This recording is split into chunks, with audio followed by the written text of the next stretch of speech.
Justice Verma cash कांड की जांच के दौरान सवालों के घेरे में अब दिल्ली पुलिस है। सुप्रीम कोर्ट की इन हाउस जांच कमेटी ने कई पुलिसकर्मियों और दमकल कर्मियों से पूछताछ की है और उनसे 2 सवाल खास तौर पर पूछे हैं।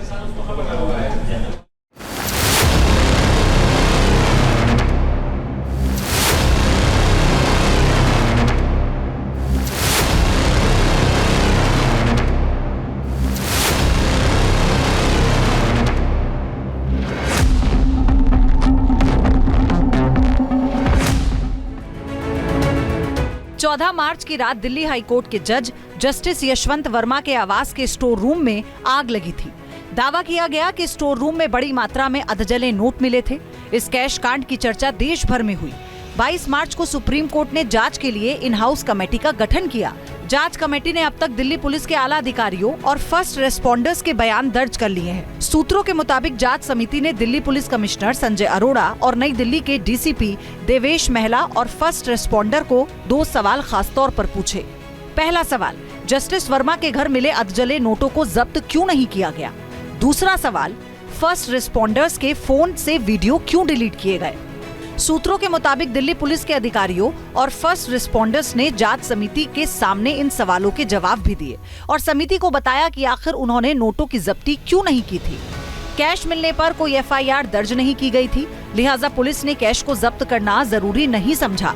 आग की सूचना के बाद वहां पहुंचने वाले पुलिसकर्मियों ने ड्यू प्रोसेस का पालन किया और इसकी जानकारी अपने सीनियर्स को दी। फिर सीनियर्स ने इसकी जानकारी दिल्ली हाई कोर्ट के चीफ जस्टिस तक पहुँचाई। अब आते हैं सूत्रों के मुताबिक दिल्ली पुलिस के अधिकारियों और फर्स्ट रिस्पोंडर्स ने जांच समिति को बताया कि आखिर फर्स्ट रिस्पोंडर्स के मोबाइल फोन से अधजले नोट के वीडियो क्यों डिलीट किए गए। सूत्रों के मुताबिक ऐसा वरिष्ठ अधिकारियों के निर्देश पर किया गया ताकि ये सुनिश्चित किया जा सके कि वीडियो गलत हाथों में ना पड़ जाए। जस्टिस वर्मा के घर पर जो होली की रात में आग लगी थी उसकी जांच कर रहे पैनल ने कई अहम सवाल जो हैं वो दिल्ली पुलिस से पूछे हैं, जिससे ये तो स्पष्ट हो गया है कि उस रात जो है वो कैश दिल्ली पुलिस को यहाँ इस घर में मिला था। वो कैश किसका था, ये बड़ा सवाल है। इस पूरे मामले में एफआईआर दर्ज नहीं थी, ना ही दर्ज की गई, तो इसलिए इसके चलते ही उस कैश को जस्टिस वर्मा के इस आवास से, जहां इस वक्त हम आप खड़े हैं, इस आवास से जो है वो जब्त नहीं किया गया। इसके अलावा जो दूसरा सवाल था वो सवाल ये था कि वो वीडियो फुटेज जो कि फ़ोन के अंदर थी उसको डिलीट क्यों किया गया, वो कहीं लीक ना हो जाए, इसके चलते उस फुटेज को डिलीट किया गया। दिल्ली पुलिस ने जो जवाब थे वो दिए और बताया कि पूरा जो प्रोसेस है दिल्ली पुलिस ने उसको फॉलो किया है, यानी कि दिल्ली पुलिस के लेवल पर किसी तरीके की कोई कोताही नहीं बरती गई। सूत्रों के मुताबिक जांच समिति के सामने पुलिस के आला अधिकारियों ने जिस ड्यू प्रोसेस का जिक्र किया था वो ये था कि किसी भी हाई कोर्ट या सुप्रीम कोर्ट के जज के खिलाफ तब तक कोई क्रिमिनल केस दर्ज नहीं किया जा सकता जब तक कि सरकार पहले देश के चीफ जस्टिस से परामर्श न ले ले। इसलिए मौके पर मौजूद पुलिस के जूनियर अफसरों ने मामले की जानकारी अपने आला अधिकारियों तक पहुंचाई। फिर उन्होंने दिल्ली हाई कोर्ट के चीफ जस्टिस डीके उपाध्याय को जानकारी दी और वहां से जानकारी सीजेआई तक पहुंची।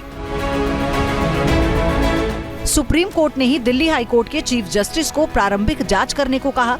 जांच रिपोर्ट के बाद सुप्रीम कोर्ट ने अधजले नोटों का वीडियो फुटेज भी जारी किया। सूत्रों के मुताबिक जांच समिति के सामने दिल्ली पुलिस और फायर ब्रिगेड के सभी फर्स्ट रिस्पोंडर्स ने पुष्टि की है कि 14 मार्च की रात जिस स्टोर रूम में आग लगी थी वहां नोटों के बंडल मौजूद थे, लेकिन दिल्ली हाई कोर्ट के चीफ जस्टिस को जस्टिस वर्मा ने किसी भी तरह के नोटों की मौजूदगी से इनकार किया था और कहा था कि उनके आवास पर मौजूद कर्मचारियों ने उन्हें कोई नोट नहीं दिखाए थे। सूत्रों के मुताबिक जांच समिति ने अब तक जिन जिन अधिकारियों और पुलिसकर्मियों से पूछताछ की है उनमें दिल्ली पुलिस के कमिश्नर संजय अरोड़ा, डीसीपी देवेश महला, फायर ब्रिगेड के chief Atul Garg, 3 fire brigade के कर्मचारी, जस्टिस वर्मा के 3 सिक्योरिटी गार्ड्स, सीआरपीएफ के जवान, अतिरिक्त डीसीपी सुमित झा और गेस्ट हाउस के सहायक शामिल हैं। दिल्ली पुलिस ने दिल्ली हाई कोर्ट के चीफ जस्टिस डीके उपाध्याय को कुछ और जानकारी सौंपी है। मसलन पिछले 6 महीनों के दौरान जस्टिस वर्मा के आवास पर तैनात सुरक्षा कर्मी की जानकारी, उनके कॉल डिटेल रिकॉर्ड और उस दौरान के इंटरनेट प्रोटोकॉल डिटेल रिकॉर्ड और दूसरी जानकारियां शामिल हैं। ये जानकारी खुद ही हाई कोर्ट के चीफ जस्टिस डीके उपाध्याय ने दिल्ली पुलिस कमिश्नर को चिट्ठी लिखकर मांगी थी। Team news nation. News nation अब व्हाट्सएप पर। खबरों के ताजा अपडेट के लिए न्यूज नेशन के इस क्यूआर कोड को स्कैन करें।